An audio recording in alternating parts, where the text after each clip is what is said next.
हाय दोस्तों, फिर स्वागत है आपका अपना यूट्यूब चैनल हंड रिसोर्स पे। आज और नया वीडियो जो कि ministry of finance department of expenditure की ओर से है। लोकसभा में कुछ क्वेश्चंस उठाया गया था एट द सेंट्रल पे कमीशन के ऊपर, तो उससे रिलेटेड यहाँ वीडियो है जो कि हाल ही में मंडे मार्च 17 की लोकसभा में यह बात उठाई गई थी। इसके बारे में क्वेश्चंस उठाया गया था जो कि क्वेश्चंस नंबर है 235 से, जो कि इस तरह है।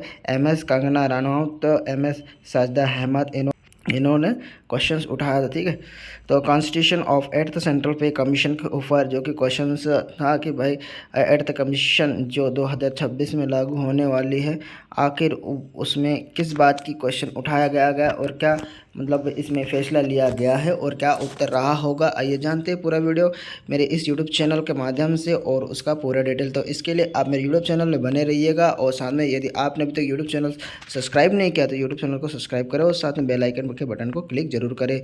तो चलो देखते हैं हम सबसे पहले कि भाई आखिर क्या इन्होंने क्वेश्चन करी है एट द पे कमीशन से रिलेटेड। तो देखते हैं पहला क्वेश्चन। तो आइए जानते हैं।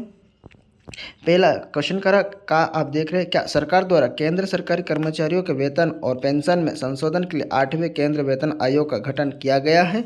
ठीक है। दूसरा, यदि हाँ तो तत्संबंधी ब्यौरा क्या है तथा आयोग के विचारणीय विषय क्या है तथा सरकार को इसकी रिपोर्ट प्रस्तुत करने के लिए क्या समय निर्धारित किया गया है।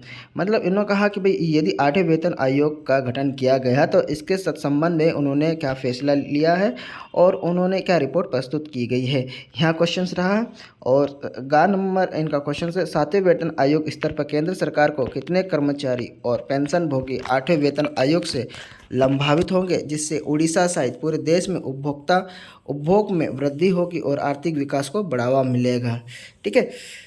क्या 8वें केंद्रीय वेतन आयोग की सिफारिश के क्रियान्वयन में सरकार पर वित्तीय बोझ बढ़ने की संभावना है। मतलब उनका कहना है भाई गा नंबर में देखिए, उनका कहना है कि 8वें वेतन आयोग के लागू होने से क्या सरकार का जो वित्तीय बोझ है वो बढ़ने की संभावना है क्या।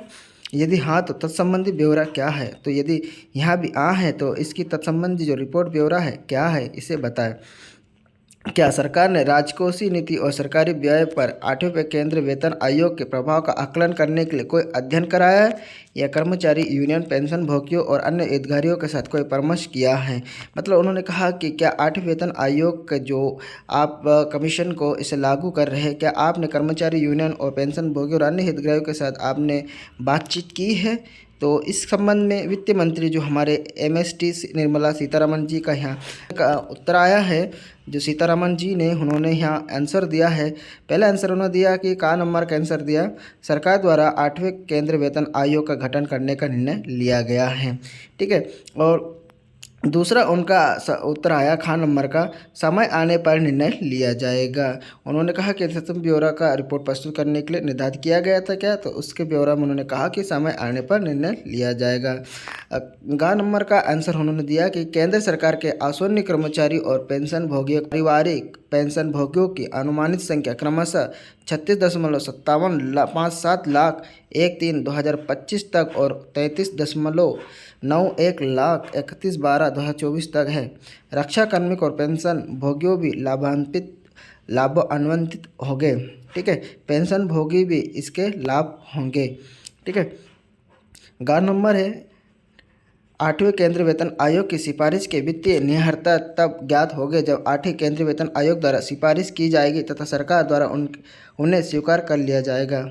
रक्षा मंत्रालय, गृह मंत्रालय, क्रमिक एवं प्रशिक्षण विभाग और राज्यों सहित प्रमुख हितधारकों के संदर्भ की शर्तें पर इनपुट मांगे गए 8वें CPC द्वारा सिफारिश किए जाने और सरकार द्वारा स्वीकार किए जाने के बाद 8वें CPC का प्रभाव का आकलन किया जा सकेगा। मतलब कि अच्छा जो लास्ट नंबर है चा का जो क्वेश्चन है उन्होंने कहा था, इसका आंसर उन्होंने दिया कि रक्षा मंत्रालय और गृह मंत्रालय और कार्मिक प्रशिक्षण विभाग सभी से इसका रिपोर्ट मांगा गया है, इनपुट मांगा गया है और इसके रिपोर्ट आने पर ही 8 सेंट्रल पे कमीशन का आकलन किया जा सकता है।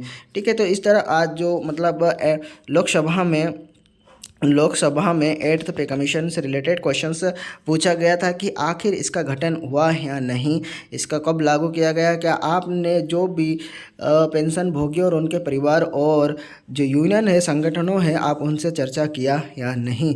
इससे रिलेटेड जो हमारे जो मिनिस्ट्री ऑफ फाइनेंस है उनसे यहाँ क्वेश्चंस पूछा गया था, जो कि इसका जवाब ministry of finance minister Sitharaman ji ने यहाँ जवाब दिया उनको, जो कि इस लेटर के माध्यम था, जो कि क्वेश्चन नंबर 235 था लोकसभा का। ठीक है, तो यदि आपने यूट्यूब चैनल सब्सक्राइब नहीं किया तो यूट्यूब चैनल को सब्सक्राइब करें और साथ में बेल आइकन के बटन को क्लिक जरूर करें।